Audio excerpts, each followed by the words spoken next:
Where it becomes dangerous is if, the person who I agree with politically also has the same ethnicity as me, also goes to the same church as me, also is part of the same Little League team as me, and the outsider, the person who I distrust, is just a stranger in all realms of life, because then it becomes easy to actually vilify them to such an extent that you're capable of doing terrible things to them.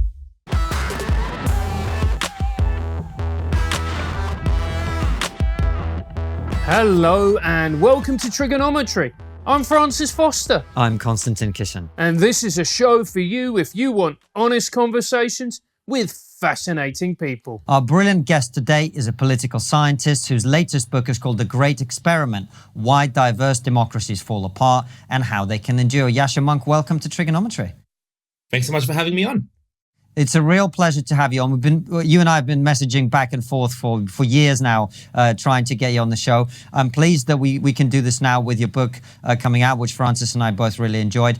Before we talk about it and the case you make in the book, tell everybody a little bit about who are you, how are you where you are, what has been your journey through life that leads you to be sitting here talking to us. Great, yeah. I think we haven't talked about this, a somewhat similar background. My grandparents originally are were born in Lviv in Kolomea, in what's now the western part of Ukraine. Mm-hmm. They're Jewish. They ended up surviving the Holocaust in the Soviet Union, actually.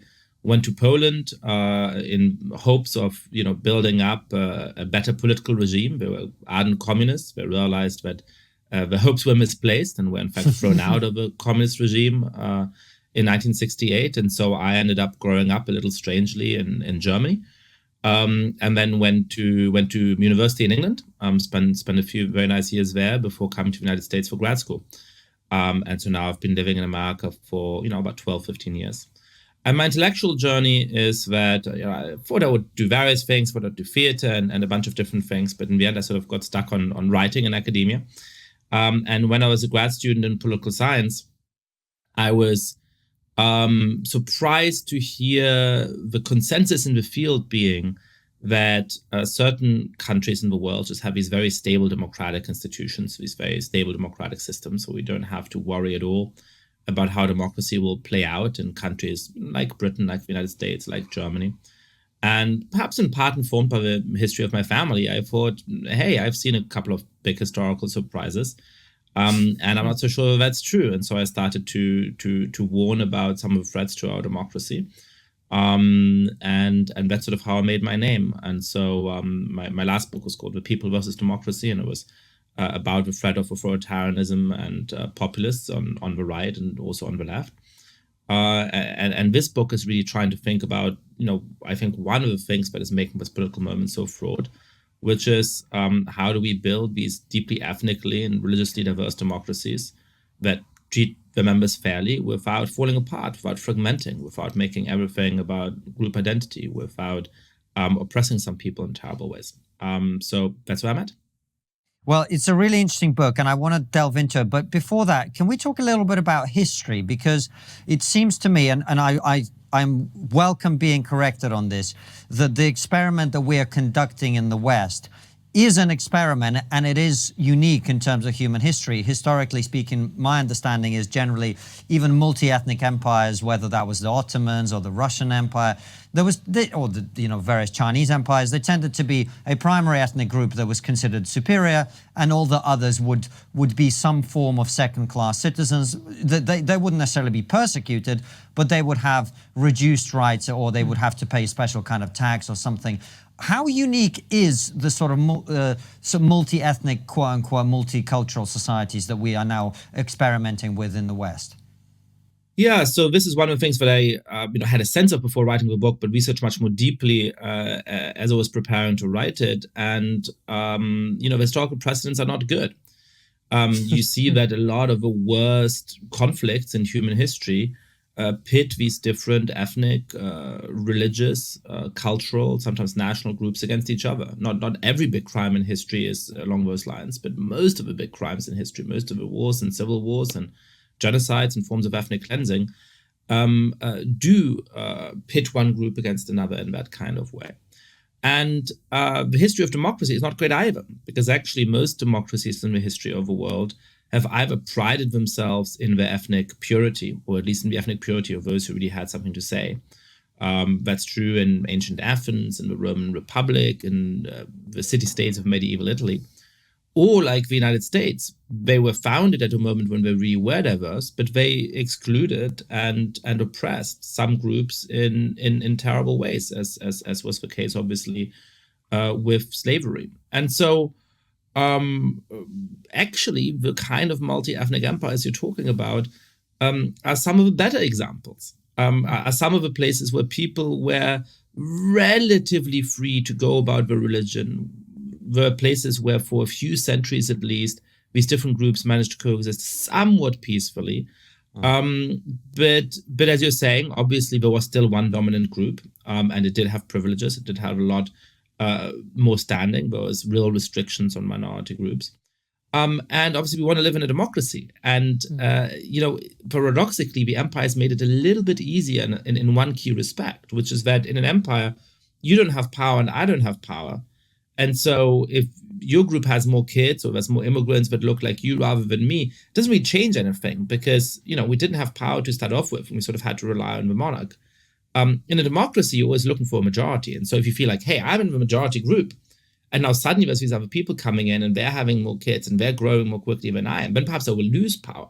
So in certain ways, it's not a coincidence that despite their flaws, some of the countries where the coexistence of these different groups has worked the best, precisely where these big multi-ethnic empires, because in certain respects, absolute rule makes it easier than democracy to sustain that kind of difference. It's a very, very good point. And looking at an empire which has got many diverse people, many diverse cultures into one melting pot, as it were, perfect example is the United States of America. But I would say to you, Yascha, and maybe this is me looking at it from an outside eye, the US seems more divided than ever.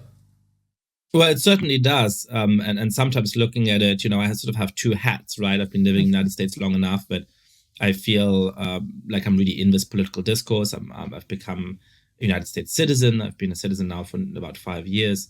But looking at it sometimes from Europe, you do think, wow, I mean, for all of the problems we have in various European countries, just the sheer rancor, the division, the thing that really strikes me, the disdain that people have for each other in this country, the disdain that many of my friends have for average Americans just goes so much deeper and is so much more extreme than what I know from Europe. So I think that's right. But my book is actually quite optimistic. So here's something that I've noticed about the way that people talk about this topic, which is that look, the fundamental starting point is really tough, right? A lot of the biggest crimes in history pit one group against another, as I said.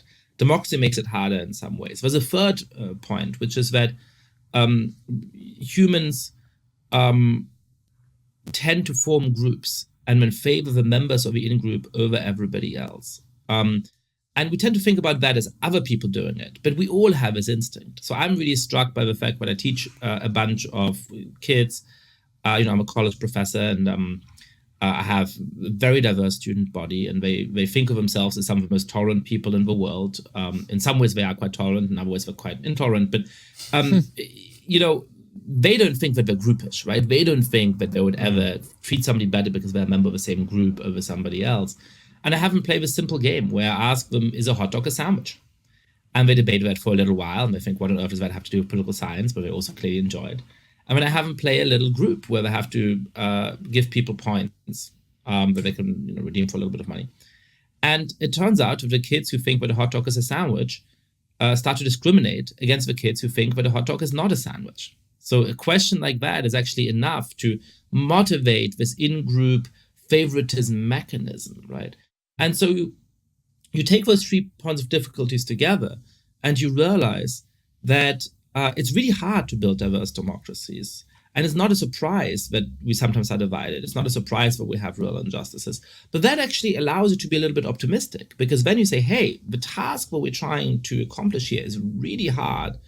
But you know what? When you look even at a divided country like the United States, we're doing a lot better at it than a lot of other countries around the world. We're doing a lot better at it than so many societies that have failed in history. We're doing a lot better at it than America did 100 or 50 years ago.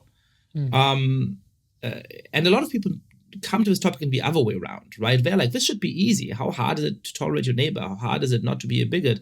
And then they look at the injustices in our society that are real, and they say, oh my God, there's something uniquely wrong with us. How can we have any hope for the future? So I think when you start with a realistic appreciation of the difficulty of what we're doing, you can actually come to an optimistic point of view. Whereas what a lot of people do is they start with really naive assumption that this shouldn't be hard, and then they end up being really fatalistic because of the problems that we do see in the real world. Yasha, and again, correct me if I'm wrong, my attitude has always been, and I think this is something my parents have inculcated in me when they sent me as someone from Russia over to the UK, was the idea of what you might call the civic patriotism, which is the solution to our inherent evolutionary developed tribalism is to build this thing called the nation state, to which you can subscribe no matter what your skin color, what your religion is, whatever, as long as you buy into the idea that we're all American or we're all British or we're all whatever. Is that the answer here? Because in your book, you look at that as one of the potential solutions, and that is not without its challenges either. Yeah, so I think it's an important part of the answer, right? So let me take another step back, perhaps, to start off with. I mean, when I was growing up, my parents, it's interesting that your parents, sort of taught you like civic patriotism as part of the answer. I think my mom in particular taught me something slightly different when I was growing up, which is to be skeptical of any form of group, right? So she thought about her history of being thrown out of a country she grew up in when she was 20, and her parents' history of, having to flee for war and losing most of her family in the Holocaust. And she blamed, quite reasonably in a way, this groupish mechanism of humans, right? This, we are the in-group and you're the out-group, and we're going to be really altruistic towards member of the in-groups, actually, sometimes capable of huge courage and altruism. But if you're not part of the group, we can do whatever we want to you. And so she, I think, hoped that we would all identify as individuals, or perhaps as cosmopolitans, right? That we would all think of ourselves in our own individual terms and then care about everybody in the world equally. And that was very appealing to me as a moral vision. I think there's something of it that we should preserve, but it's just not a realistic prescription for how most people in the world are going to act. And it's not realistic for me, for myself either, right? If I hear of an earthquake or a terror attack somewhere in the world that I've never been, that I don't know very well, I'm saddened by it and I want to help and I want to think about how to avoid that. But if I see a terror attack in London, which is a city I know well, where I've lived for a while, or in New York City on the subway that I take myself, I'm affected in a different way. And that's just part of human nature, right? We might want to push against it a little bit and say, hey, we should also care about people far away and let's not make it too easy for ourselves. But we're always going to care a little bit more when it's places we know, where we can picture, countries where we have a real deep connection to. And the same is true about, religious and other groups, right? People will always have strong religious beliefs. They will always identify in part by the kind of cultural origins they have. And to some extent, perhaps, they'll always define by their ethnicity too. And I don't think that we can ever quite get rid of that, right? So we need to think about, how do we build a society in which people have individual freedoms, in which they can determine themselves how they want to lead their lives, in which they can be true to the kind of groups in which they're in which they have religious freedom, obviously, in which they can say, hey, I just want to be with people who have a similar kind of cultural background with me and mostly hang out with those people and so on. And that's perfectly fine too. But that comes naturally. What is harder and what we really need to sustain our countries, to stop them from falling apart, to stop the risk of civil war, to stop deeply fragmented societies, is that we also build a level of identity where we have something in common. And that, to me, is the importance of having an inclusive national identity, having the kind of civic patriotism that you're talking about, or actually, in my account, also a kind of everyday cultural patriotism. And Yasha, you've touched on this about the need and the deep-seated need for people to form tribes, but there's also a physiological aspect to that, in that the hormone oxytocin that quite literally binds us together also gives us a suspicion of the outside, because that's how we survived on the African savannas. So that's another layer of challenge, isn't it? Trying to get people to override and get over that particular instinct. Yeah, Jonathan Haidt in The Righteous Mind is really great on this and showing how satisfying it can be to be a member of groups, how it can bring out the best in us. And that is to do probably with this hormone that gets triggered when we're dancing, when we're dancing together, or we're singing a song together, or you're at the football stadium and you're singing the song of your home team together with thousands of people. There's something that experience triggers in us, which is a kind of high.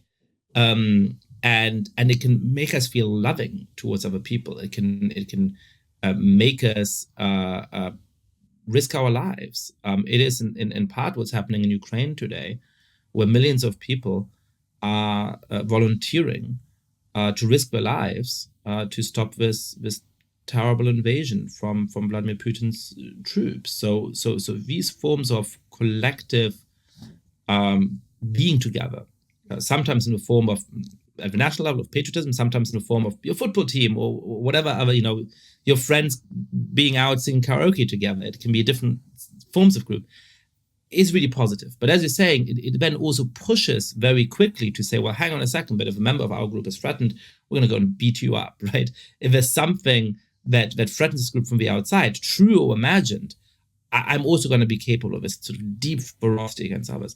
Now, one of the solutions to this is that you don't want a society in which groups are really monolithic, right? So one of the things I researched from my book is sort of modes of failure, right? How do diverse societies go wrong? There's all kinds of ways they go wrong. They can be so many different groups, and they never agree on building a state in the first place. So you never get public services. You never get an effective state, like in Afghanistan and parts of Somalia, right? You can have these extreme forms of domination where one group dominates and just oppresses the others, like we've had in large parts of the history of the United States.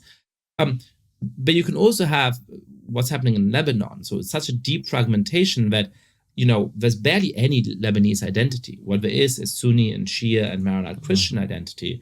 And those groups are really monolithic, and the system wants them to be monolithic because it works in this compromise between elites. But the elites can only represent the groups if the groups are really stable and don't interact with each other very much, right? And then it becomes dangerous because the moment that that's triggered, it's like, I'm a Shia 100%, and I have nothing that connects me with somebody who's a Sunni. I have nothing that connects me with somebody who's a Maronite Christian. And that then raises the very real risk of civil war. In a healthy society, you might say, hey, I'm in church, and that gives me serotonin. It gives me a sense of being along my fellow worshippers. But some of the people who don't go to my church are in my son's Little League game. And, we're supporting the same team there. And so I have a sort of sense of connection with them in that context, right? And then, some of the people who are neither of that perhaps are part of the same political party that I support. And so even as we're divided in some spheres of life, we also have connections in other spheres of life. That's something that sort of helps to control that instinct to say it's the outgroup.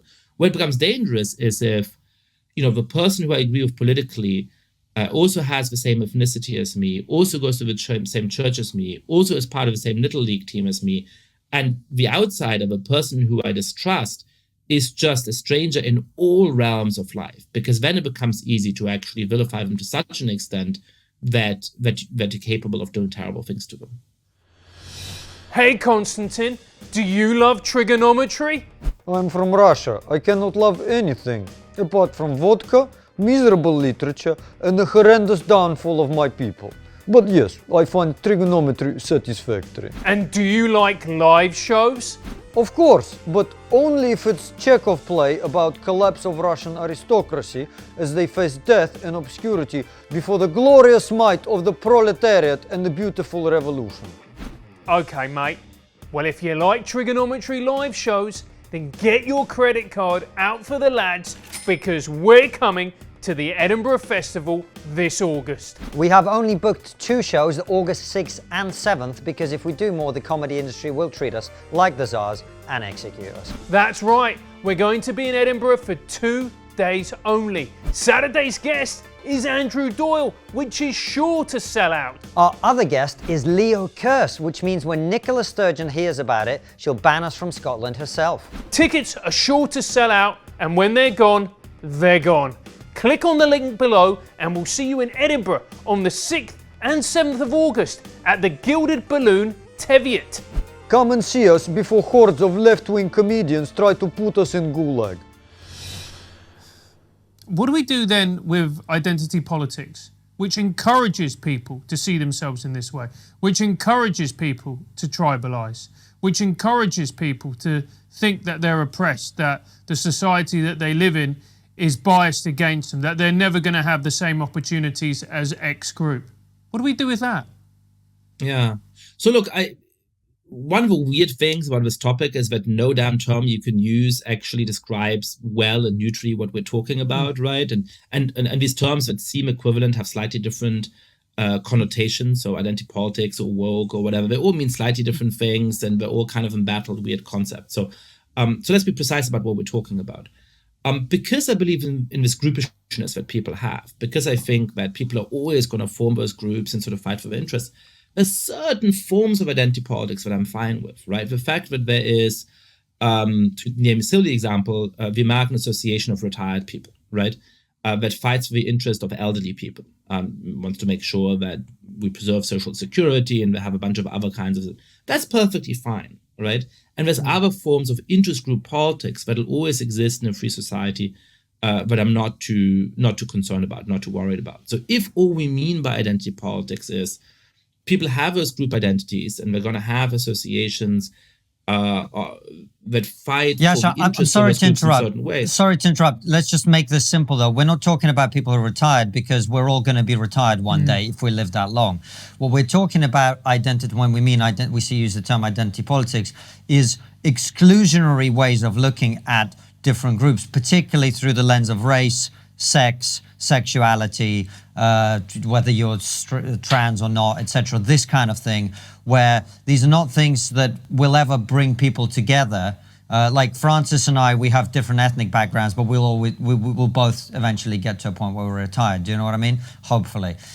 Whereas what right. Yeah, no, I know what you're saying. I was working up to it. So I'm an academic, I do a lot of public stuff, but sometimes my professorial thing comes through, Sometimes I have to take a long run up to something. You'll have to forgive me. Go for it.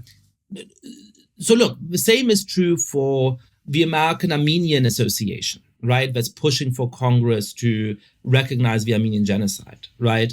Or for the World Jewish Congress, which looks out for the interest of Jews in various kinds of ways, and for the NAACP, which looks out for the interest of Black Americans. That's fine. I'm not worried about that, because not everybody's going to be Jewish, not everybody's going to be Armenian, so that's different from the Association for Retired People. But that's okay, right? It's perfectly fine for people to say, hey, Jews have particular kinds of interests and particular kinds of concerns and worries, and we need an organization that is capable of representing that politically. So if all you were talking about identity politics was that, I wouldn't be so concerned. Now, as you're saying, identity politics today is a lot more than that. And there I start to get concerned very quickly. So let me give you one concrete example. One of the things I talk about in the book is a deep research program in psychology for 75 years. It's one of the most well-established findings, which is intergroup contact theory, right? And it shows that when we spend time with people from different groups against whom we might have prejudices and the right kind of context, then we reduce those prejudices. So in one famous study in 1950, white Bostonians who had Black neighbors ended up having more positive views of them than white Bostonians who were randomly assigned to similar housing units that were segregated, right? But there's important conditions around that. You need to be in a situation in which you're equal within the situation, even if you might not be equal in other parts of society. You have a common set of goals, and you're being encouraged to get along by authorities, right? Now let's talk about what a lot of elite private schools have started to do in the United States. Places like Horace Mann and Dalton in New York City, places like Civil Friends in DC, where presidents tend to send their kids. Really influential schools that show you a lot about what's going on in the American elite today, right? There you have teachers coming in when the kids are 10 or 8 or 6 and saying, you're African American, you're going to that group over there. You're Asian American, you're going to that group over there. You're Latino, you're going to go to that group over there. And you're white, we don't really know what to do with you, but I guess you're going to go in that group over there, right? and the goal, which is understandable, is to make people aware of some of the discrimination they might suffer and to make them more capable to fight for their interests and so on. But when you're taking kids that young and you're telling them from on high, the most important thing about you is the color of your skin or your origin, that just hardens these groups in extreme ways. And by the way, the hope is to take these white kids and turn them into D'Angelo-style anti-racists.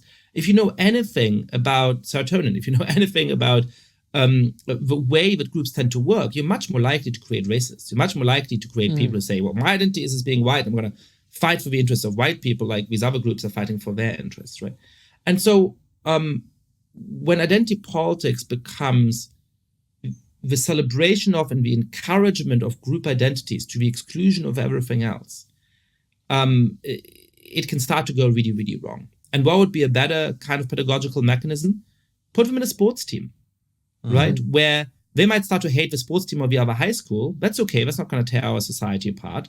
But within the sports team, we're going to feel an equality. We're going to feel a kinship. We're going to be working together for a common goal. And then we might also have valuable conversations where we're like, hey, you know what? I don't feel as seen in this school as I might, or I come from a difficult situation at home and I face these disadvantages and so on. They're going to be much more sympathetic to each other, much more open to each other because they're teammates, we're working on a common goal and they start to like each other, they start to spend time with each other. So that's one of the many examples in American society at the moment and in British and so on society too, where the wrong form of identity politics becomes really dangerous. Yeah, I agree. And Yasha, I want to come back to something. I promise you I'd get there. It took me a while, but I got there. You did, and maybe I shouldn't have interrupted you. I thought we could cut some corners and get straight into it, but I'll make sure that... We probably could have. Yeah, there we go. So I want to come back to something you use in the book and something you mentioned earlier, where I kind of want to perhaps disagree with you, or at least to push and see what comes back, which is you talk about this metaphor of the melting pot. And then some people talk about the salad bowl, right? And the melting pot basically means everybody comes to America, becomes American, and no one cares what their ethnicity is. The salad bowl is sort of like all the people are in the salad, but they're kind of like the tomatoes are separate from the cucumbers, right? And you talk about which always puzzled me because that sounds like a terrible salad.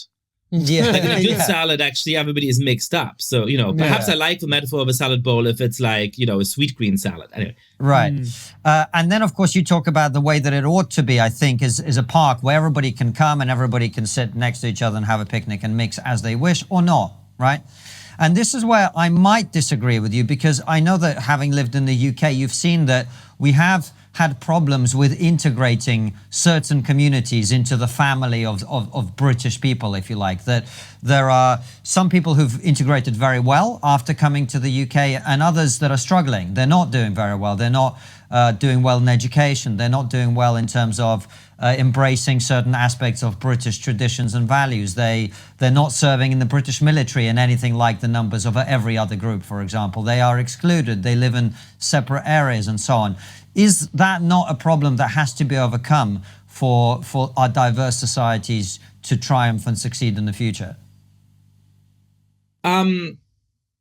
Look, yeah, so let me talk through his metaphors for a sec, right? You put it very well. The problem with the melting pot is that it asks people to give up, at least in one reading of it. I mean, it's a slightly unfair reading of a metaphor, but that is how people often talk about it. It asks people to give up too much of a particularity, right? So it imagines that once everybody comes to Britain or once everybody comes to the States, the culture will bear some of the marks of their influence, right? Like the curry becomes the typical British dish in a certain kind of way. And, Americans love spaghetti with meatballs and, kung pao chicken or whatever. But everybody within the society is kind of indistinguishable, right? And I think that asks people too much. I think it's perfectly fine for people to say, I want to be 100% British, but I also am going to continue to be 100% Indian or 100% Chinese or whatever, right? I'm also going to continue to want to be true to the cultural heritage of my ancestors. There's no problem with that. And in fact, it's one of the great things about these countries today. One of the reasons why I love London and why I love New York is that you continue to see the influence of those different cultures, and that one neighborhood of London feels a little different from the other neighborhood, but everything isn't the same, and that every person is not the same. So that's why that's wrong. Now, the salad bowl is really dangerous, right? Because it creates the kind of separateness that I think you're worried about, right? It pushes us to the point where we say, we just live in these completely different communities, and perhaps we somehow manage to sustain the peace. Perhaps we're able to pay tax and sustain a welfare state together. But really, we have no points of connective tissue. We have no points of overlap at all. And I do think that at a time when that form of multiculturalism was very politically fashionable, there were some real mistakes in terms of policies people adopted. So in Britain, for example, the new Labour government introduced state-based faith schools. Now, it's one thing in a free society for parents to say we want to send our kids to a private school and that's a faith-based school. That's the right to do that. But for the state to come in and encourage people and say, hey, you're Hindu, go to the Hindu school. You're Jewish, go to the Jewish school. You're Muslim, go to the Muslim school.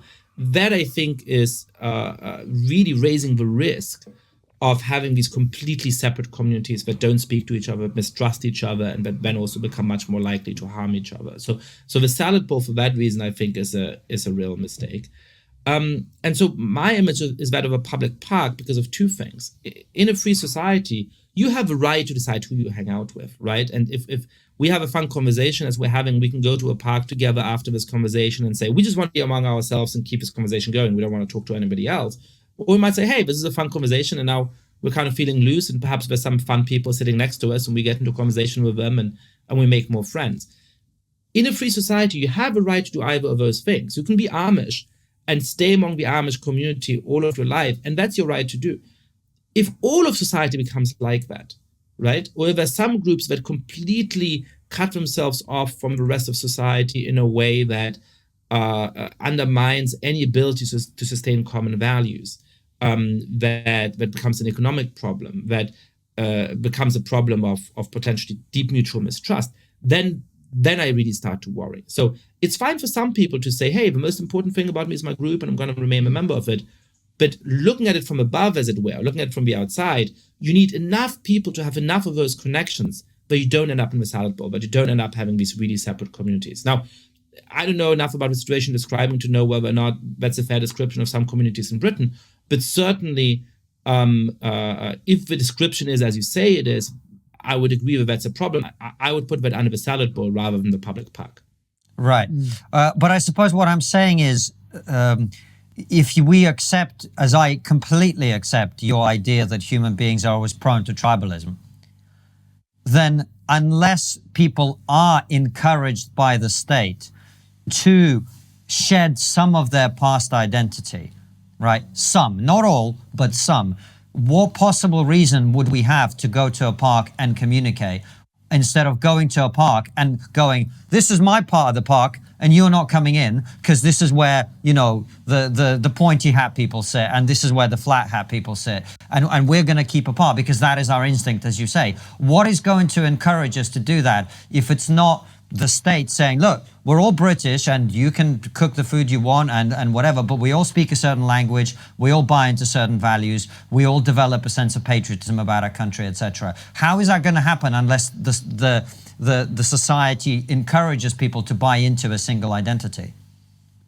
Well, I think, so you said state once and you said society once, and I'm much more comfortable for society to do this than for the state to do that. It depends a little bit on the context. And it depends a little bit on the kind of commonality you're talking about. But yes, absolutely, we should, in countries where that's historically been the case, Switzerland or whatever is a different case, but in Britain, the United States, we should all end up speaking the same language. And we should have real shared values with each other. We should agree on the fundamentals of how our political society is governed and the kind of mutual tolerance that entails. And we absolutely need social institutions, including especially schools and universities, as well as media, that encourage that.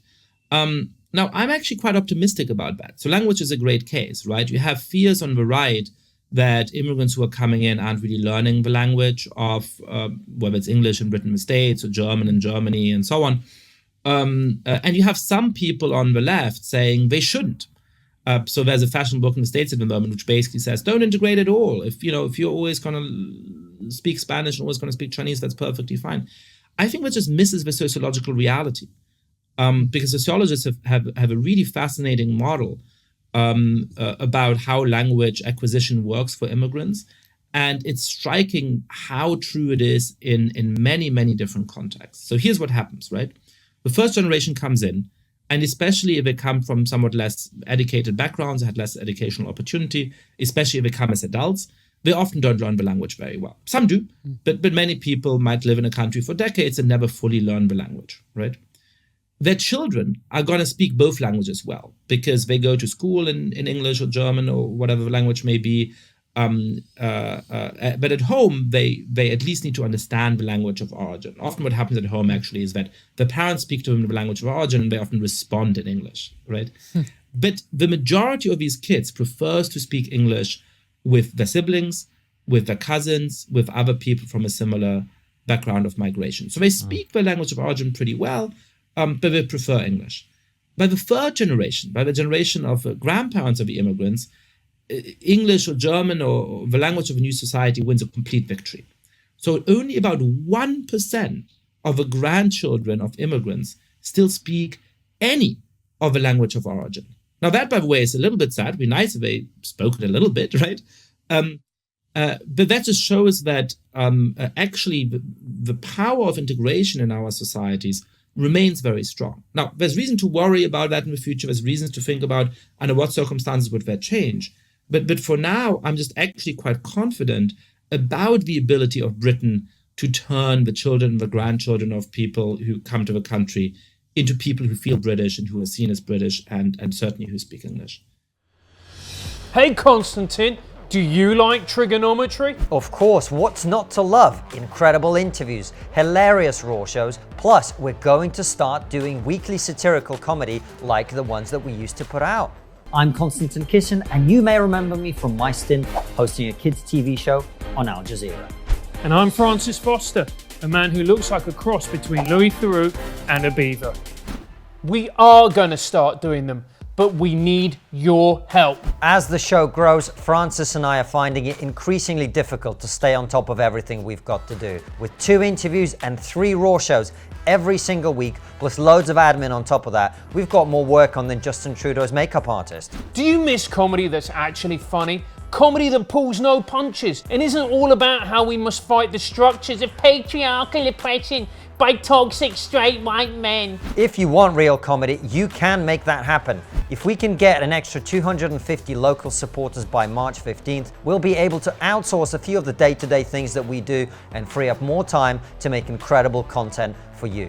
It will be funny, biting, satirical, and not some worthy gimp telling you what to think. It's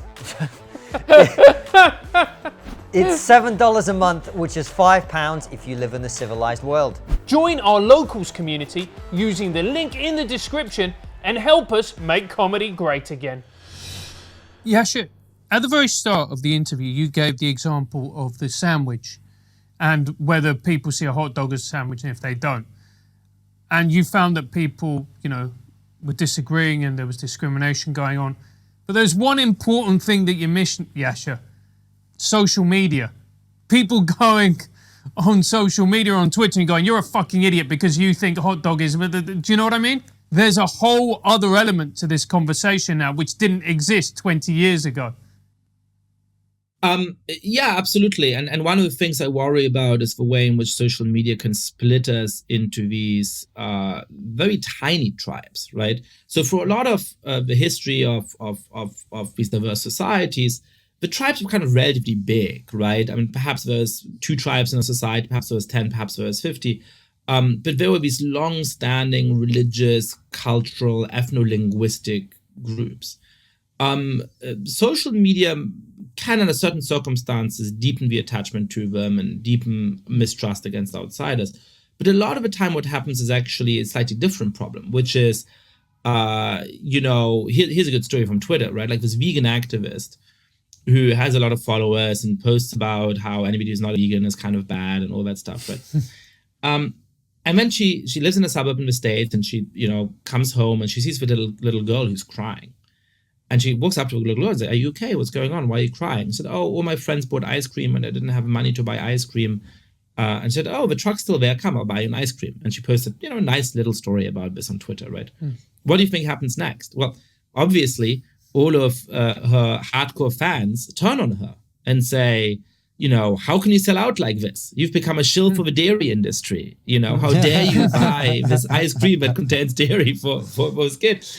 And that's a political problem for us. That's a little bit different, I think, in nature, right? Because suddenly we have not 5 or 10 or 50, but 1,000 groups that are just fanatical in their advocacy of some particular issue. And then we have a political system where you have 2 political parties, or perhaps 5 or 6 political parties in some countries, and they just can't bundle these 1,000 groups in any meaningful way anymore. And that's a real political problem. But perhaps one way of that goes with a larger point that I want to make, which is that, look, when I look at the thing that so many people are worrying about right now, the state of these countries with all these different ethnic and religious and cultural groups, I'm pretty optimistic. I think integration is working pretty well in Britain and the United States, and I think these societies, though we still have problems, though we still have injustices, are much more tolerant, are much more integrated than they were 50 or even 25 years ago. And so I'm relatively optimistic about that. When I look at the political level, I'm really worried, right? I'm worried about the 2024 elections in the United States. I'm worried about the fragmentation of our politics. I'm worried about just the assumption that anybody who doesn't agree 100% with your party line within that tiny group, whether it's vegans or some other thing, is just an evil person, right? And social media has a lot to do with that piece of it. Yeah, and that's the thing, Yasha, in that I see it as being such a divisive influence that you've mentioned about 1,000 groups. I can see those 1,000 groups in 2 years' time splitting into 10,000 groups. And like you said, these political parties, they're not going to be able to hold all these groups together. The prime example of that is the Labour Party in the UK, where they simply can't hold, the old style, left-wing socialists with the new left-wing or the new left progressives and everything else in between and the centrists. It simply doesn't work. So what does that mean for our political systems? Well, one thing that I am struck by is that politicians that try to sustain a unifying message actually do relatively well. And so the problem is that, the people who are active in politics often are the most strident advocates for one of those different kinds of groups. And they often think of the near enemy as much worse than the far enemy, right? The person within the political party who has slight disagreements deserves to die. Who cares about the Tories? We can forget about them, right? The important thing is that the person in the other faction is sort of subjugated, right? And that's a very old mechanism, by the way. In the first treatises on freedom of religion, people were saying, well, we really should have some tolerance towards Jews and Muslims because they're misguided and, we can sort of put up with them. But Christian apostates, they deserve death, right? Like that's unacceptable. So this mechanism is a really, really old one, actually. But when you have politicians that manage to transcend that a little bit, that are not captive to these activist groups, that speak a language of unity, that actually try to address the country as a whole, they tend to do pretty well. So, in the primaries for the Democratic Party in 2020, of the 16 candidates, basically 15 of them were running after Twitter and were running after the most extreme voices of it and thought that really represents what voters wanted. And the reason why Joe Biden is the president of the United States is that he's too old to follow Twitter. And so despite some personal weaknesses, which are also evident with him, he actually was speaking to the middle of a party in the middle of a country in a completely different way than his competitors in the primaries. Now, he's not always kept that up as much as he should, but I think that shows something. That a candidate who's not full of charisma and youthful stride was able to win out against all these other candidates precisely because he wasn't caught by that. And, you mentioned the Labour Party. I'm certainly not a super fan of Keir Starmer. I think he too has some weaknesses. But there's not a surprise that he's doing a lot better in the polls than Jeremy Corbyn was. And that is because he is trying to speak to the middle of a country rather than to the activist base of parts of the Labour Party, much more than his predecessor. Yash, it's a very interesting point you make, particularly given that I think one of the things that's starting to happen is Twitter is bleeding through into politics. And so you're seeing the wedge issues of the culture war coming through and becoming real for politicians that are maybe not quite able to deal with them or uncertain of the right approach. So, you know, we have these endless debates about defining what a woman is, something that about 3 years ago everybody had the answer to. Now everybody's worried about saying the right thing. So how do you think politicians will tackle the need to, on the one hand, as you say, reach to speak to a broad coalition, while on the other hand, constantly being asked these sort of Twitter-based questions? You know, what is a woman? Where should a trans woman be kept? You know, if that trans woman commits a crime, should trans women be in sport? I mean, I can go on and on in every area of this sort of cultural discussion. How are they going to be dealing with that in order to solve some of the problems that you address in the book? Look, the first good point is simply to remember that Twitter does not represent public opinion. Right. Mm-hmm. So I see this in journalism. 20 years ago, 30 years ago, I mean, I wasn't around, but from what people tell me, you know, people had a healthy sense that a letter to the editor does not represent the average view of your readers. Right. Because most people read an article and they say, oh, interesting, I agree with it. Oh, well, I don't agree with it. But they're not going to go and write to you about it. So who writes to you about it? The person who's triggered, right? The person who's like, this is terrible, this is wrong, right? And so when there was a little bit of a transaction cost, people realized, oh, if we get a bunch of letters about this article saying that, you know, it's terrible and offensive or whatever, you know, perhaps that we represent something that our readers think. Perhaps it doesn't. Perhaps it just means that like 0.1% of our readers feel very strongly about this in some direction. And so, you know, people would print letters to the editor and you know, there was a whole culture around it. But people knew that they couldn't just assume this actually represents what people think in the world. With Twitter, we've somehow lost that lesson. And it's because it's public, right? Like with letters to the editor, you know how many came in, but your readers don't, everybody else doesn't. So it somehow feels less humiliating or it feels less worrying, right? Whereas on Twitter, if you say something and everybody pounces on you for it, it feels like you've been like publicly shamed. Yeah. And so then you're like, oh my God, how do I avoid being publicly shamed in that kind of way? And so you double down, Yasha. You double down. That's the answer. and never apologize for bullshit. Like if you've done something wrong, say it, but never apologize when in fact you haven't.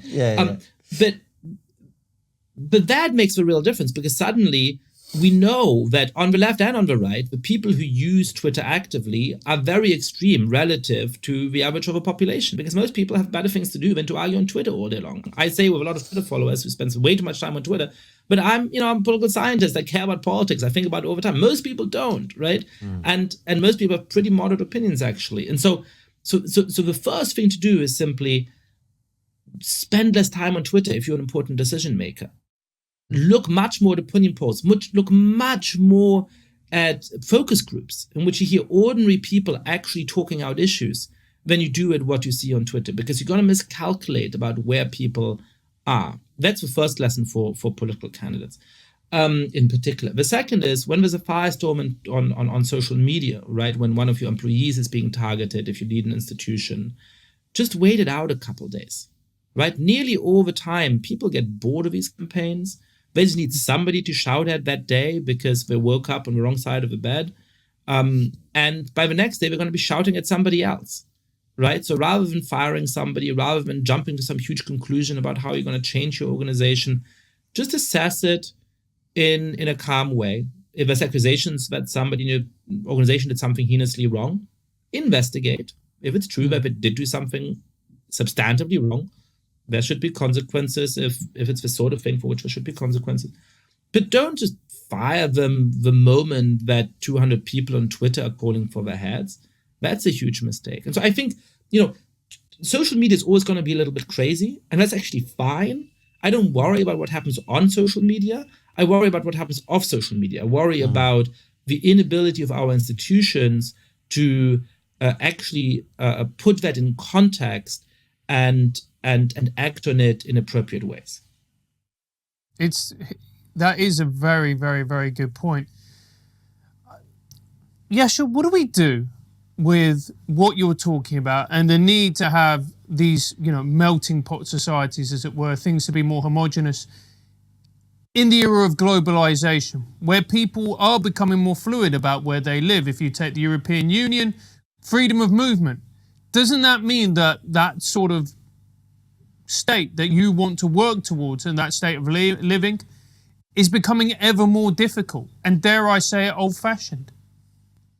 You know, my impression is always that that's not the case. And like, I'm as close to a damn cosmopolitan as they come. I mean, not only am I Jewish, but, you know, I grew up in Germany and I've lived in Italy and France and I went to college in Britain and I'm living in the States now. I have 2 passports, you know. But like, I wouldn't up and leave and live anywhere in the world. And I have a pretty strong sense of belonging, actually, and perhaps it's a bit more complicated than others, but it certainly doesn't extend to every place in the world. And most people are way less mobile, have way less experience living in other countries, have way more family and friends in one particular place than I do. So I think some of those descriptions, I know David Goodhart in England likes to go on about this sort of, the cosmopolitan elite that really, are people of nowhere. I just don't know many of them.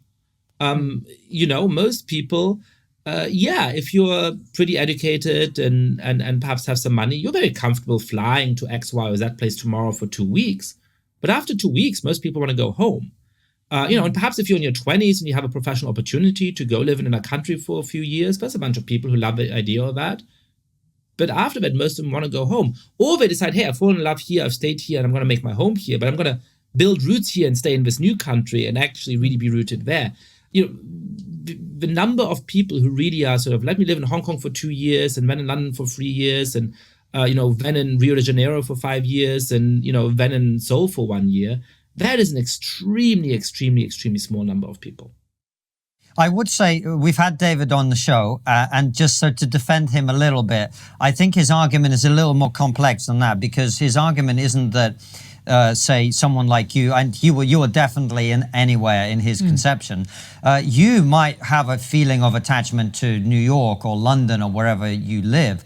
But what his point was that most people who are of that persuasion, they're never going to go back to the small town from which they come, or indeed they've probably never lived there since they went to university. And so that formation of long-term community bonds, the deep attachment to a sense of place, perhaps some of the anxieties about rapid change that come with having that sort of community attachment are not as strong. And that, I think, is probably the difference between you and someone who grew up in, Wigan and lived in Wigan their whole life and had a job that is very much tied into the city, and their friends and family all live there and their identity is that, and they go to the rugby games and on it goes. I think that's the difference. So that's fair, but I think then his terminology doesn't work very well. And we're getting a little bit in detail on this particular theory here, but I think it actually says something about where the problem lies and where it doesn't lie. What I see around me is people who have a very strong sense of belonging to particular places and particularly to communities that they're a part of. They're not these individualists who lack social ties. They are people who are part of an affluent neighborhood somewhere, who are part of perhaps a university town with a campus and a strong community, who are part of a very strong professional circle with, fearing the judgment of their peers in a very, very strong way. They have very strong attachments. The problem is that we have an educational and a socioeconomic elite that often has become dissociated from a lot of the rest of the country socioeconomically, right? And so, they look down on the middle of a country. They look down on people who are less educated. They look down on people who don't speak the same fancy language as them. They look down on people who use, quote unquote, the wrong term, which is one that's been invented in the last 2 years. But that's not because they're people of anywhere who can up and leave or who can, it's because actually they're really afraid of what people are going to say to them within the community at the next dinner party, right? And they actually have this extremely strong form of peer pressure. Which helps to explain why you can go from one view to the next in a year, and anybody who deviates from it in a slight way is sort of subject to these pretty extreme forms of social punishment. And so, to me, this is groupism, right? To me, this is actually, yes, I'm a member of this particular group, and part of the identity of this group is to look down on other groups within our society. But it's not, hey, it's individuals who are people from anywhere and they don't have affiliations. it is an extremely strong group affiliation, but one that's developed among, an educational and to some extent socioeconomic elite that has become disjointed from less educated people. So I don't know, perhaps David and I are saying the same thing, perhaps we're saying different things. You are. Yeah. I think you'd actually agree. Yeah. So that being the case, and this elite group of people, they don't only have a disdain, and I use that word accurately, I think, for people that they deem from a lower class than them, or however you want to describe it. But there is also a disdain amongst that group of people for the nation state, particularly in America and the United Kingdom, where they feel a sense of shame that they come from the United Kingdom or America. And as a result, doesn't that also mean we're losing harmony in that instance? Because once you start to want to detach from the nation state, then what you're really doing is saying that, that we no longer have a collective identity. Well, we saw that in Britain with the Labour Party and its debate over the British flag recently, right? Where the idea of a major political party embracing the flag of its country becomes somehow controversial, which is a huge mistake, because the nation continues to have this strong symbolism and the strong emotional power, and if you're leaving it to especially the far right fringes, that becomes really dangerous, right? I mean, that's a lot of what went wrong, what allowed some really dangerous people to win political power. So I agree, but I actually think that the biggest problem is just it's people no longer believing the basic thing you have to believe to actually be a small d Democrat, right? So you can despair of your fellow citizens. You can say, my God, they voted for this person who I dislike, or they, made a big mistake morally on this issue. A majority of my fellow citizens think something that I think is really bad and wrong. That's fine, right? Democracy doesn't mean that you always have to agree with a majority, and it doesn't mean that you always have to love your fellow citizens. But to believe in democracy, you do have to think that most people are capable of doing the right thing most of the time. That most people are decent human beings who are responsive to urgent moral reasons. And you might lose some debates, you might lose some important debates, but you still have to retain the hope that you can convince them the next time around. And what I see a little bit in my intellectual circles is that that's been lost over the last years. Yeah. But a lot of people have started to think, the average citizen is just a bigot. The average citizen is just a bad human being, and that really worries me even more. Yeah, well, I suspect there's a version of it that comes in other circles that you don't swim in on perhaps the other side of the discussion too, where there's I think it's almost like the stakes have been raised so much now that we can no longer accept losing, because losing is existential now. If we lose, then the left-wing argument would be, well, then Roe v. Wade gets overturned and this happens and that happens. And on the right, likewise, it's like, we're losing our country and we're losing to these people who hate our country. And by the way, the most loud people on Twitter do hate this country, so if you look at that, you're kind of going, well, that sort of makes sense. So, we got a few minutes left before we ask you our questions for locals, Yasha. You seem positive. You seem optimistic. In a few minutes, how are we going to get to the sunny uplands where we're all living peacefully ever after? Well, look, let me start, because we haven't talked that much about it, with some of the things that make me positive about the current situation. Right. So look, we have problems of some amount of fragmentation in our society, and we have problems with injustice and racism in our society, and both of those are real. But just the current state of our society is a lot better than people think, and it's a lot better than it was a few decades ago. Look, I'm in San Francisco right now as we're having this conversation. 30 years ago in the United States, a majority of Americans thought that interracial marriage was immoral, that it was immoral for a white and a black American to marry each other. Today, that figure is down to the single digits. It's plummeted in the course of a few decades. And we know that this is a change in reality, not just in what people are comfortable telling pollsters, because of real change in who they're marrying and who they're having kids with. a few decades ago, about 1 in 33 Americans were newborn. Now it's about 1 in 7. Right? That's a very rapid and very significant change in the nature of society. Or let's take immigration.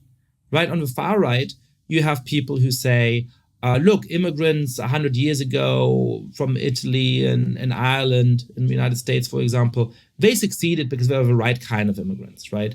Whereas immigrants coming in today from El Salvador and Vietnam and Kenya, they're not succeeding because there's something somehow inferior about them, right? Now, people on the left and in the mainstream of society rightly reject that attribution of blame. But I'm struck by how often they echo the pessimism. They say, yeah, it's true that these immigrants today, they're really not succeeding, They're not doing well. But the reason is that our country is so racist and so discriminatory that they just don't stand a chance. No, there is discrimination, there is racism. But actually, the best studies show that this pessimism is simply misplaced. That, yes, the first generation often struggles. Yes, it's a slow process of socioeconomic progress, of educational mobility. But actually, immigrants from all these countries I mentioned are rising the socioeconomic ranks, are rising the educational ranks at about the same speed as immigrants from Italy and Ireland did 100 years ago. Now, what that proves is that there's nothing inferior about them, but the far right is obviously wrong about that. But what it also proves is that our society is not so unjust and so discriminatory that they don't stand a chance. They have a chance and they're seizing it. And that's something we should celebrate. So what I see is a political level that's really, really screwed up, a really dangerous kind of cultural civil war of the elites, which is trying to be imposed on the rest of society, but actually a lot of very reasonable people in the middle of society going about their lives, making connections with each other, integrating with each other. And the question is, well, we're going to be able to sustain that progress in the coming decades. Now, I talk in the book a whole lot about a bunch of policies that we can pursue. It's easier to tolerate your neighbor and to be open to newcomers when you have economic growth and you feel like, if you lose your job, you're not going to be impoverished. And when you feel your political institutions are inclusive, and there's all kinds of little policies and reforms we can pass in order to sustain those background conditions. But my real optimism comes from the actual changes we already are making in society. Perhaps one last point. Americans have completely accepted, and I'm starting to see a similar kind of rhetoric creep in the United Kingdom, that the country is going to be majority-minority by 2045 or something like that. And that this is giving Democrats this sort of rising political majority. This is the one thing that Democrats and Republicans in this country agree on. And it's wrong and it's dangerous. It is wrong because actually voting behavior is way more complicated than that. In the 1960s, Irish Americans were one of the most reliable voter groups for Democrats. Now they're one of the most reliable voter groups for Republicans. Donald Trump was competitive in the 2020 elections because he increased his share of the vote among every non-white voter groups compared to 2016 among African Americans, among Asian Americans, particularly among Latinos. And Joe Biden is the 46th president of the United States because he significantly improved his share of the vote among white voters relative to Hillary Clinton. So we've actually seen a racial depolarization of the electorate in the last years. And that's a good thing. I don't want to live in a country where I can look at the color of your skin and know who you're voting for. That sounds terrible and dangerous. But I'd go even one step further. I no longer believe that America is ever going to be majority-minority.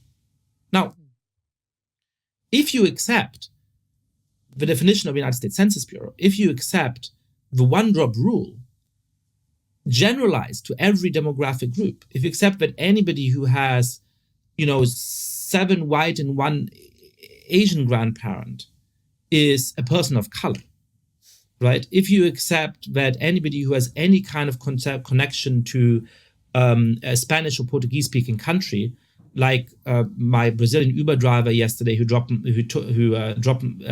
picked me up from the airport, who had a Bolsonaro 2022 hat in his car and told me about how much he loves Donald Trump. If you think that those people all define as people of color and that they're naturally on the left politically, then perhaps all of this view of the future of America might be right. But that's just a really strange way of looking at the world. And so I think what's actually happening is what the sociologist Richard Alber has described as sort of broadening of the American mainstream. By the time at which, in some technical level, America is going to be majority-minority, it just won't make sense, and it already doesn't make much sense, to describe the country as somehow naturally split into this monolithic group of white people and this monolithic group of people of color. So if you're a racist who just cares about the purity of white people and who thinks that, any non-white ancestor that any American has somehow makes them impure and makes them non-white, then it makes sense to say that America is going to be majority-minority by 2045.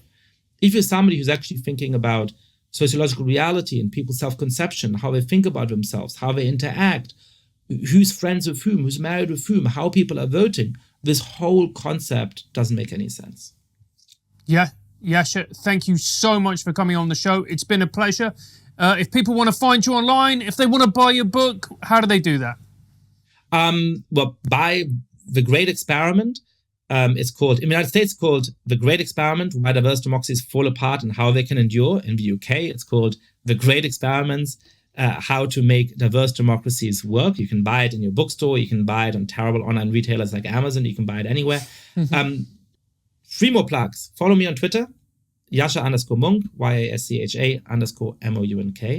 Listen to my podcast, The Good Fight, and subscribe to my online publication called Persuasion, which tries to stand up for philosophically liberal values against its many attackers from the left and the right. Fantastic, Yasha. Well, before we let you go, we've got a couple of questions from our local supporters that only they will see. But before that, our final question is always the same. What is the one thing that we're not talking about as a society that you think we really should be? I'm going to go to a completely different topic. Look, I don't know whether aliens exist. They probably don't, and we're probably not going to make contact with them. But if you know anything about human history and what it means to be colonized, you should know that it is a very bad idea to be sending signals out into outer space saying, hey, aliens, if you're around, here we are. We're sitting ducks. Come and get us. And that's what humanity is doing. I think we shouldn't. And by the way, the point's been made on that is any civilization that's not from the Earth that was capable of coming here would probably be a lot more powerful than we were. So maybe you're right. Right, and perhaps the wonderful altruistic beings that just want to share their fancy food with us, or perhaps they want to do terrible things to us, as most human societies did when they had the guns and the technologies to go and subjugate other human societies. There's a nice positive note to end the interview on. Fantastic stuff. Well, thanks for joining us, Yasha. We're going to ask you our questions from our locals in a second. But for now, thank you so much for joining us, watching the show, listening to it. We will see you very soon with another brilliant episode like this one, or Raw Show, all of which go out at 7 p.m. UK time. And for those of you who like your trigonometry on the go, it's also available as a podcast. Take care and see you soon, guys. What would be the effect of a democracy falling apart? Would it be like the old Yugoslavia? For example, would England collapse into a disparate nation states?